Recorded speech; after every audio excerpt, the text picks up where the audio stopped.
Wingu la wasiwasi wa kimataifa. Dunia inashuhudia mjadala mkali wa kisiasa na kijeshi unaoendelea kusukuma mipaka ya ujasiri wa taifa dogo na nguvu za kigeni. NATO, kwa jina lake la pamoja la kijeshi, limeonyesha wazi kuwa msimamo wake ni kuunga mkono Ukraine, ikihakikisha amani ya haki yenye imani na endelevu. Lakini katika mchemraba wa diplomasia, Russia inasita kutia sahihi mahitaji hayo, ikidai kuwa hakuna mazungumzo ya usalama yanayoweza kufanyika bila ushiriki wake.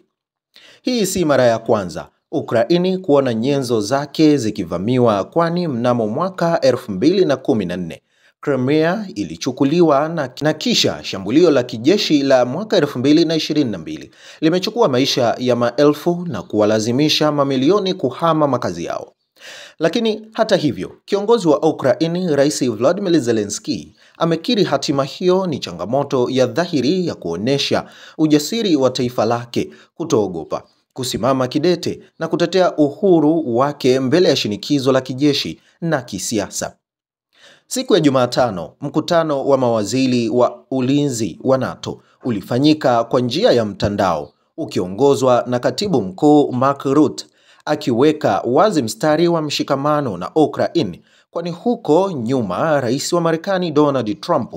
alimwalika Zelensky na viongozi wa Ulaya ikulu ya Washington, akijaribu kuunda upya mlingano wa amani, huku Urusi ikitofautiana na kudhani mkutano huo ni jaribio lisilo la mpangilio. Wakati mashambulio ya Urusi yakiendelea mashariki mwa Ukraine na vijiji vya Cherkasy na Panivka vikiwa vimeangukia mikononi mwa wanajeshi wa Urusi na mashambulio ya ndege zisizo na rubani yakiwatesa raia, ujasiri wa Ukraine unaendelea kuangaza, kwani Zelensky anatambua kuwa hatua za kidiplomasia zinapaswa kuunganishwa na shinikizo la kisheria. Mashambulio ya Urusi yakiendelea mashariki mwa Ukraine na vijiji vya Cherkasy na Panivka vikiwa vimeangukia mikononi mwa wanajeshi wa Urusi na mashambulio ya ndege zisizo na rubani yakiwatesa raia, ujasiri wa Ukraine unaendelea kuangaza, kwani Zelensky anatambua kuwa hatua za diplomasia zinapaswa kuunganishwa